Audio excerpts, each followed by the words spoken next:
Good morning friends. So welcome to the prelims booster session. आज का पहला topic है पीएम केयर्स। ये टॉपिक आपके गवर्नेंस के लिए इंपॉर्टेंट है। तो पीएम केयर्स का जो फंड है उसमें 912 करोड़ रुपए की कॉन्ट्रीब्यूशंस आई हैं फाइनेंशियल ईयर 2022-2023 के बीच में, जिसमें कि 909 करोड़ के आसपास वॉलंटरी डोनेशंस हैं और लगभग 2.5 करोड़ के आसपास फॉरेन कॉन्ट्रीब्यूशंस हैं। तो अगर हम पीएम केयर्स के बारे में देखें, इसको 2020 मार्च में एस्टैब्लिश किया गया था एक पब्लिक चैरिटेबल ट्रस्ट की तरह, ताकि इमरजेंसीज और डिस्ट्रेस सिचुएशंस जैसे कि कोविड उस टाइम पर हुआ था उससे डील किया जा सके। जो इसमें डोनेशंस दी जाती हैं वो 100% टैक्स एग्जेम्प्ट होती हैं, और वो कंपनीज अगर डोनेशन देती हैं तो उनके लिए वो सीएसआर एक्सपेंडिचर भी मानी जाती हैं। तो पीएम केयर्स फंड में जो है वो एफसीआरए की भी उसे एग्जेम्पशन मिली हुई है और एक सेपरेट अकाउंट बनाया गया है फॉरेन डोनेशंस लेने के लिए। ठीक है, तो इसके ऑब्जेक्टिव क्या है कि सपोर्ट देना, रिलीफ और असिस्टेंस देना किसी भी तरह की पब्लिक हेल्थ इमरजेंसी में या और भी किसी भी तरह की इमरजेंसी में, फाइनेंशियल असिस्टेंस देना, grants of payments of money देना, या कोई भी और तरह की एक्टिविटी करना जो कि इस तरह के एक्टिविटीज़ में आती हैं। ठीक है, पीएम मोदी जो हैं, पीएम जो हैं वो इसके एक्स ऑफिशियो चेयरपर्सन होते हैं। Defence minister, home minister, finance minister इसके एक्स ऑफिशियो ट्रस्टीज़ होते हैं। जो चेयरपर्सन होते हैं मतलब प्राइम मिनिस्टर, उनके पास अथॉरिटी होती है कि वो 3 और ट्रस्टीज़ जो हैं बोर्ड ऑफ ट्रस्टीज़ में अपॉइंट कर सकें। और पीएमओ जो है वो ट्रस्टीज़ को एडमिनिस्ट्रेटिव और सेक्रेटरियल सपोर्ट देता है। ठीक है, तो अगर हम देखें आज तक इसमें टोटल 13,605 करोड़ की जो है वो कॉन्ट्रीब्यूशंस आ चुकी हैं, और 2022-23 में जो इसका क्लोजिंग बैलेंस है वो 6,200 करोड़ के आसपास है। ठीक है, अब जो है ऑपोजिशन पार्टीज़ कहती हैं कि ये फंड जो है ये सीएजी द्वारा ऑडिट नहीं होता, आरटीआई एक्ट के अंदर भी नहीं आता, तो इसलिए वो कंसर्न्स कहती हैं कि कोई पब्लिक कंसर्न्स रेज कर रही है कि पब्लिक अकाउंटेबिलिटी नहीं है इस फंड की। ठीक है, लेकिन याद रखो कि पीएमएनआरएफ जो है उसमें भी जो है वो सीएजी का ऑडिट या आरटीआई वो में नहीं आता है। क्रिटिक्स ये भी क्वेश्चन करते हैं कि जब पीएमएनआरएफ ऑलरेडी एग्जिस्ट करता था तो पीएम केयर्स बनाने की क्या ज़रूरत थी। ठीक है, क्रिटिक्स का ये भी कहना है कि सरप्लस जो है वो अर्जेंट हेल्थ केयर और वेलफेयर नीड्स के लिए भी यूज़ किया जा सकता है, उसको जो है वो ऐसे ही पड़े रहने देने की ज़रूरत नहीं है। फॉरेन डोनेशंस अगर आप एक्सेप्ट कर रहे हो तो एक तरह से एक्सटर्नल इन्फ्लुएंस हो सकता है आपकी डोमेस्टिक डिसीजन मेकिंग पे, ये भी कहना है क्रिटिक्स का। ओके, नेक्स्ट हम टॉपिक देखते हैं हाउस होल्ड कंजम्पशन एक्सपेंडिचर सर्वे। ये टॉपिक इकोनॉमी के लिए इंपॉर्टेंट है।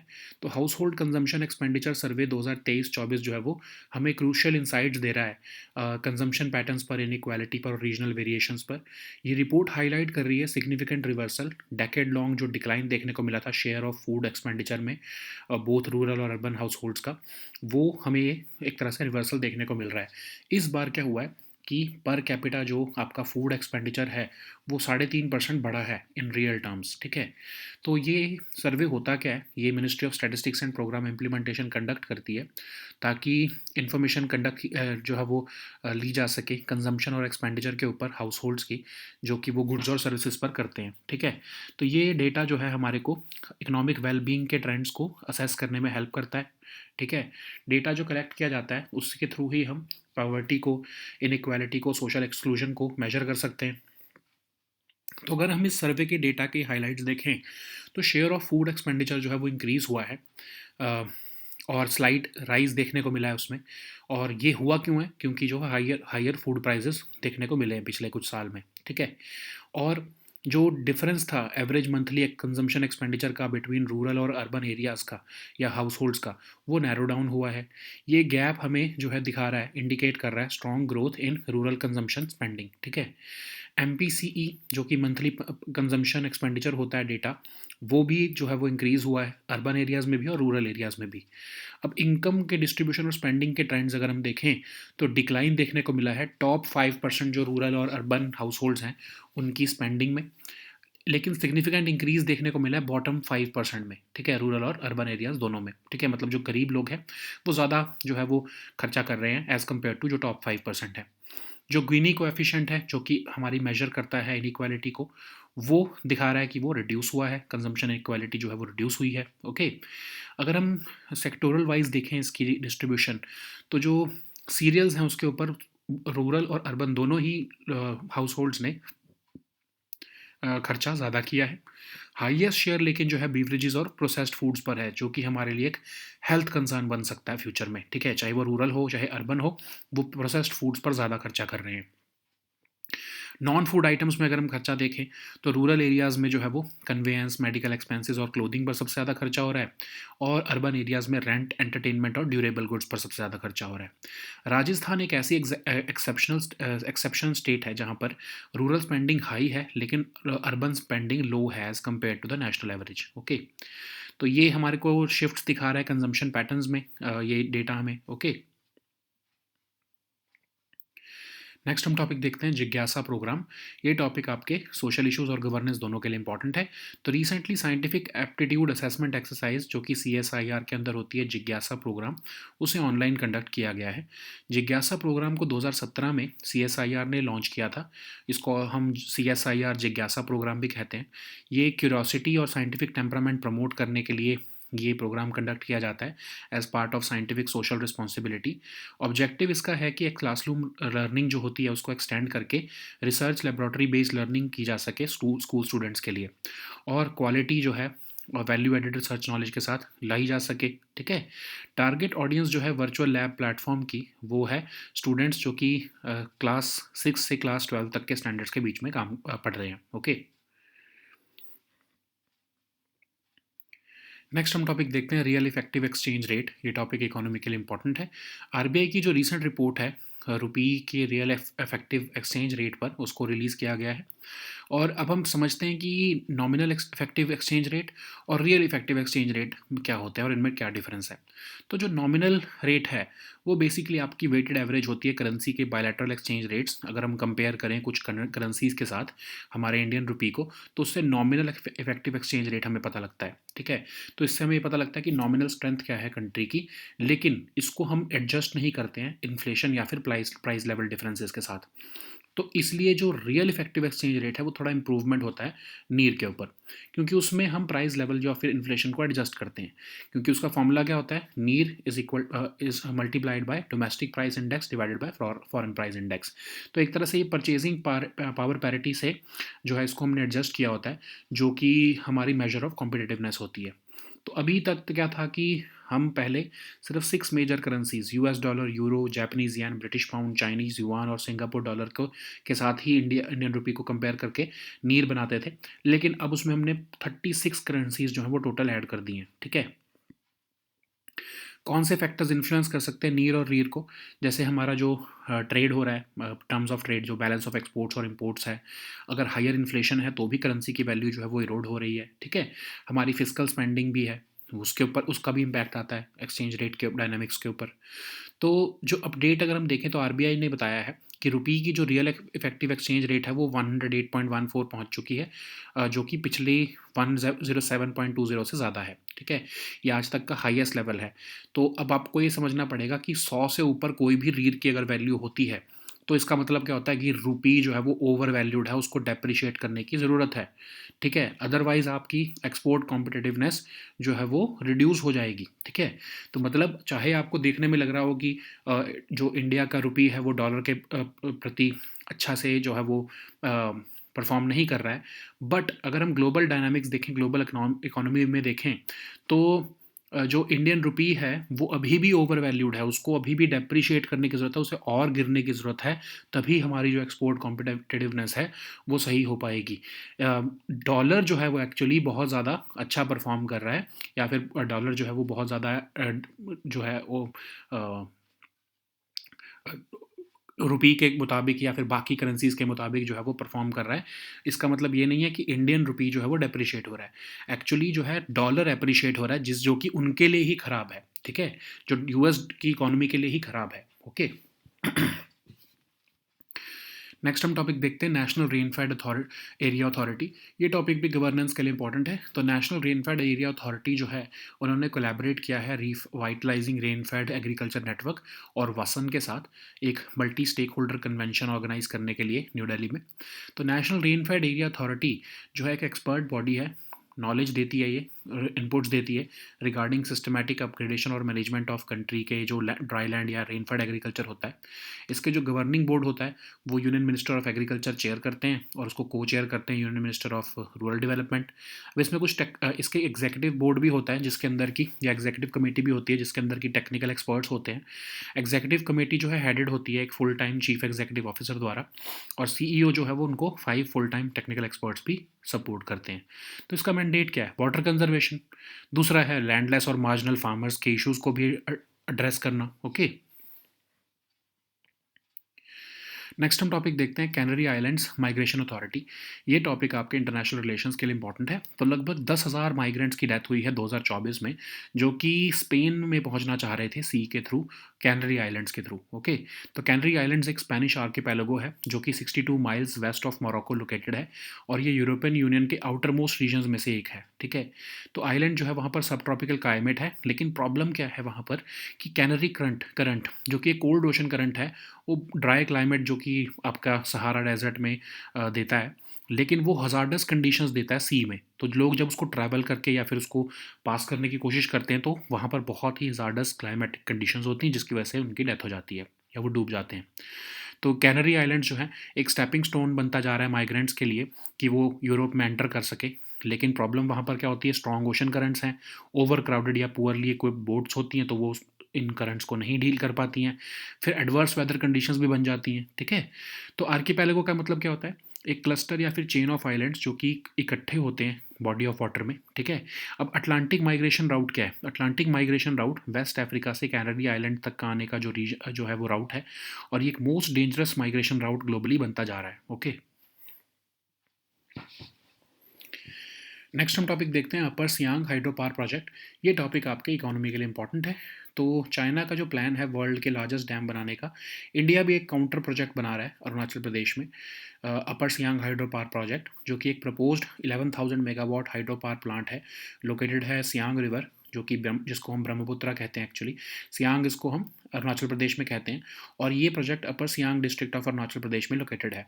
सियांग रिवर जो है upper course of the Brahmaputra river है बेसिकली, और प्रोजेक्ट जो है वो एक स्ट्रेटजिक काउंटर मेजर है चाइना के जो 60,000 मेगावाट के सुपर डैम का एक काउंटर है ये। ओके, और अगर इसकी हम डिटेल्स देखें तो एनएचपीसी और नीप को मिलकर इसको बना रहे हैं। 11,000 मेगावाट का ये प्रोजेक्ट होगा, और 9 बिलियन क्यूबिक मीटर्स इसका रिजर्वायर स्टोरेज होगा। 1.25 लाख करोड़ के आसपास जो है वो इसकी एस्टिमेटेड कॉस्ट होने वाली है। ठीक है, एरिया जो है प्राइमरीली आदि ट्राइब द्वारा इनहेबिटेड है, और रेजिडेंट्स जो है यहाँ पर पानी खेती, जिसको हम मतलब सेटल्ड एग्रीकल्चर जो है वो वहाँ उसके ऊपर ये सस्टेन करते हैं। ठीक है, अब आदि ट्राइब क्या है? तिब्बतो बर्मन लैंग्वेज बोलने वाली ट्राइब है, और सदर्न चाइना पे अपना ओरिजिन जो है वो ट्रेस करती हैं 16 सेंचुरी का। स्किल्ड आर्टिसंस हैं, और ये क्राफ्टिंग आइटम्स बनाते हैं, चाहे केन से लेकर केन हो या फिर बैम्बू से बनाते हैं। ठीक है, so now let us see all these topics in English.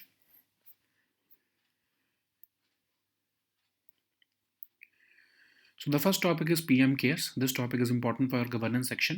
So PM Cares Fund has received 912 crores in contributions during the financial year 2022-2023, and it comprises of 909 crore worth of voluntary donations and about 2.57 crore in foreign contributions.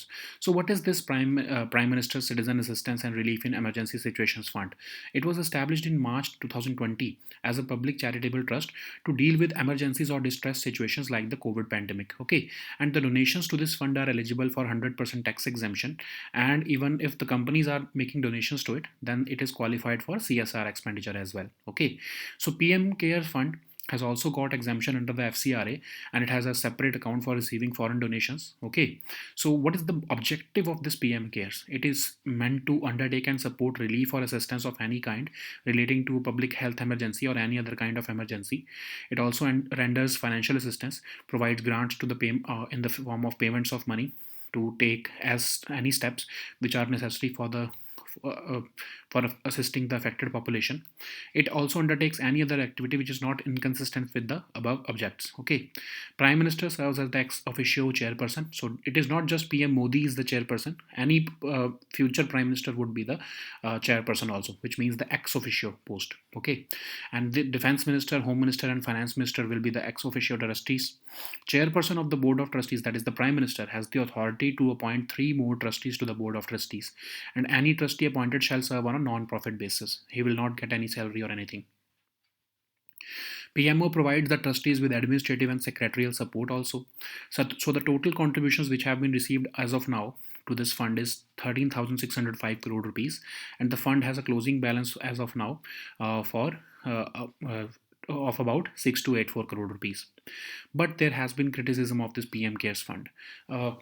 Critics have argued that fund is not subject to audits by CAG, and it is not under the RTI Act also. Therefore, opposition parties have raised concerns about the lack of public accountability in the use of funds. Critics also question that when PMNRF was already there, what was the need to create PM Cares? Critics also say that the surplus money that is already lying in PM Cares Fund can be used to address urgent healthcare or welfare needs.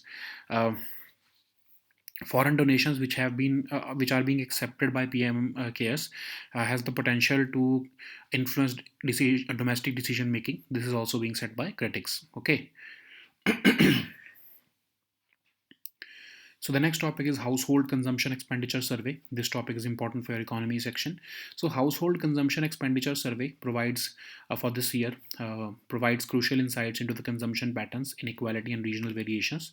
So this report is highlighting a significant reversal in the decade-long decline in the share of food expenditure in both rural and urban households, and we have witnessed a per capita rise of about 3.5% in real terms in terms of food expenditure. Okay, so Ministry of Statistics and Program Implementation releases this HCES, which is designed to collect information on consumption and expenditure of households on goods and services, and not just on food expenditure. Okay, so this survey provides us with data which is required to assess trends in economic well-being and to determine and update the basket of consumer goods and services. Data collected in HCS is also used to measure poverty, inequality, and social exclusion. So, what are the highlights of this data? As per this report, the share of food expenditure has increased, and there has also been increase in both rural and urban households, which reflects the impact of higher food prices on the rural and urban population. We are also witnessing that the difference in average monthly consumption expenditure between rural and urban households has narrowed down, which is indicating stronger growth in rural consumption spending. The average monthly consumption expenditure has risen both in rural and urban areas. So, if we look at this consumption pattern or expenditure side from the income point of view, then the top 5% of the rural and urban households, they are witnessing decrease in their monthly consumption expenditure, whereas the bottom 5%, that is the poorest 5% of the rural and urban, they are increasingly spending, they are seeing increased spending on monthly consumption expenditure. And if we look at the Gini coefficient, which is the measure of inequality, it is indicating reduced consumption inequality across both rural and urban households. If we look at the sectoral and state-wise breakdown of expenditure, then in terms of food items, the share has increased slightly for both rural and urban areas in terms of cereals consumption. With respect to processed foods and beverages, it is currently occupying the highest share, which is a cause of concern for us because it will have health impacts on the population. In terms of non-food items, in rural areas, the expenditure is driven by conveyance, medical expenses, and clothing. In terms of urban areas, the population is spending on rent, entertainment, and durable goods. Okay, Rajasthan is an exception where higher rural spending is there, but there is lower rural urban spending as compared to the national average. So this survey is reflecting a notable shift in consumption patterns marked by increased food expenditure, narrowing of rural urban divide, and reduced consumption inequality. Okay. So the next topic is Jigyasa program. This topic is important for your governance section. So scientific aptitude assessment exercise under CSIR's Jigyasa program was conducted online recently. Jigyasa program was launched in 2017 by CSIR, and it is also called the it is also known as the CSIR Jigyasa program. It aims to promote curiosity and scientific temperament as part of the scientific social responsibility. The objective of Jigyasa is to extend the classroom learning by focusing on well planned research laboratory based learning for school students. Jigyasa program is meant to bring in quality with value added research knowledge, and the program is targeting audience for the virtual lab platform, that is the students of the standards class uh, 6 to class 12. Okay.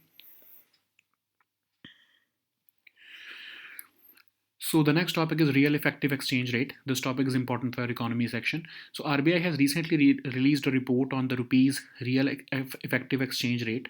So let's understand what is nominal effective exchange rate and then what is real effective exchange rate.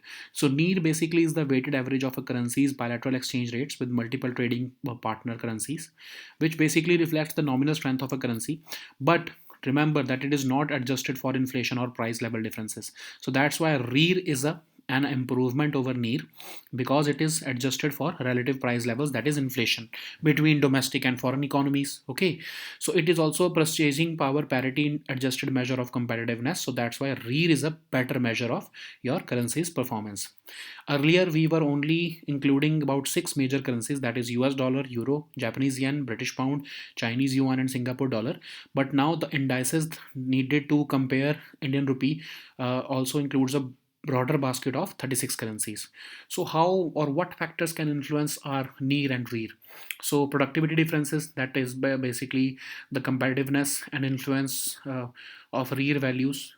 Then we have terms of trade, that is balance of exports and imports can impact both indices. Higher inflation also can erode currency value, affecting REER. Fiscal spending, that is, it can also impact economic stability and demand, therefore influencing the exchange rate dynamics. So RBI has recently reported that rupees REER has reached 108.14 in November 2024, increasing from 107.20 in October 2024, which is basically the highest level this year. So remember that any value above 100 of REER is basically that rupee is overvalued and you need to depreciate it further. Despite the fact that you know that we have been seeing headlines in news reports that Indian rupee is not performing well, as compared to the in comparison to the US dollar. Yes, it is, but it is not that Indian rupee is depreciating. It is in fact that US dollar is appreciating very much, which is a cause of concern for the US economy, because if their currency will be appreciated, their export competitiveness will come down. Whereas still we are having overvalued Indian rupee, which needs to go further down, so as to make our export competitiveness higher. Okay, otherwise we only compare it with US dollar. As if you compare it with other currencies, then Indian rupee has been overvalued, which needs to be depreciated further if you want your export competitiveness to go higher. Okay. So the next topic is National Rainfed Area Authority. This topic is important for your governance section. So National Rainfed Area Authority, in collaboration with Revitalizing Rainfed Agriculture Network and Watershed Support Services and Activities Network, has organized this multi-stakeholder convention in New Delhi. So what is National Rainfed Area Authority? It is an expert body to provide the much needed knowledge inputs regarding the systematic upgradation and management of country's dryland and rainfed agriculture. So it consists of a governing board, which is chaired by the Union Minister of Agriculture and co-chaired by Union Minister of Rural Development. Then we have this executive committee also, which consists of technical experts, and it is headed by a full-time CEO. This CEO is supported by five full-time technical experts. The mandate of this body is water conservation and issues that pertain to landless and marginal farmers. Okay. So the next topic is Canary Islands Migration Authority. This topic is important for our international relations. So over 10,000 migrants have died in 2024 attempting to reach Spain by sea, marking it making it one of the deadliest years for migration. So, Canary Islands is a Spanish archipelago located about 62 miles west of Morocco. It is part of the European Union's outermost regions. This island experiences a subtropical climate characterized by warm temperatures and minimal seasonal variation. The Canary Current, which is a cold ocean current, flows along the Africa's northwest coast, and it contributes to the dry climate in the nearby Sahara Desert and the hazardous conditions at sea. Canary Islands have become a stepping stone for migrants who are seeking access to continental Europe. However, the journey is fraught with risks, including strong ocean currents, overcrowded and poorly equipped boats, adverse weather conditions, etc. Okay, so what is an archipelago? It refers to a cluster or chain of islands located close together in a body of water like sea, ocean, lake, or river. Okay, so what is Atlantic migration route? It is basically the migration route from West Africa to the Canary Islands, and it has emerged as one of the most dangerous migration routes globally. Majority of the deaths occurred on this route highlight the perilous conditions faced by migrants there. Okay. So the next topic is Upper Siang hydropower project. This topic is important for our economy section. So under the shadow of China's plan to build the world's largest dam, India is pushing for a counter project in Arunachal Pradesh, which is the Upper Siang hydropower project, which is a proposed 11,000 megawatt hydropower plant located on the Siang River, which is located in the Upper Siang district of Arunachal Pradesh. Siang River is basically Brahmaputra River in Arunachal Pradesh. So Siang River is the upper course of the Brahmaputra River, and this project is envisioned as a strategic countermeasure to China's proposed 60,000 megawatt super dam on the Brahmaputra River in Tibet. Okay, so this project is being jointly undertaken by NHPC and NEEPCO, and this will have an installed capacity of 11,000 megawatt. It will have a reservoir storage of about 9 billion cubic meters, and its estimated cost is about 1,13,000 crore rupees. This area is primarily inhabited by the Adi tribe, and the residents here rely on the pani kheti, that is the settled agriculture along river banks, for their sustenance. Okay, so what is Adi tribe? They speak Tibeto-Burman languages, and they can trace their origin to the southern China in the 16th century. They are skilled artisans, and they are especially skilled in crafting items from cane and bamboo. Okay, so these were our topics for today. We will meet next time on Friday, that is, I'm sorry, Saturday, that is on 4th of January 2025. Until then, we all wish you a happy new year. We'll meet next time with new topics. Until then, goodbye and take care.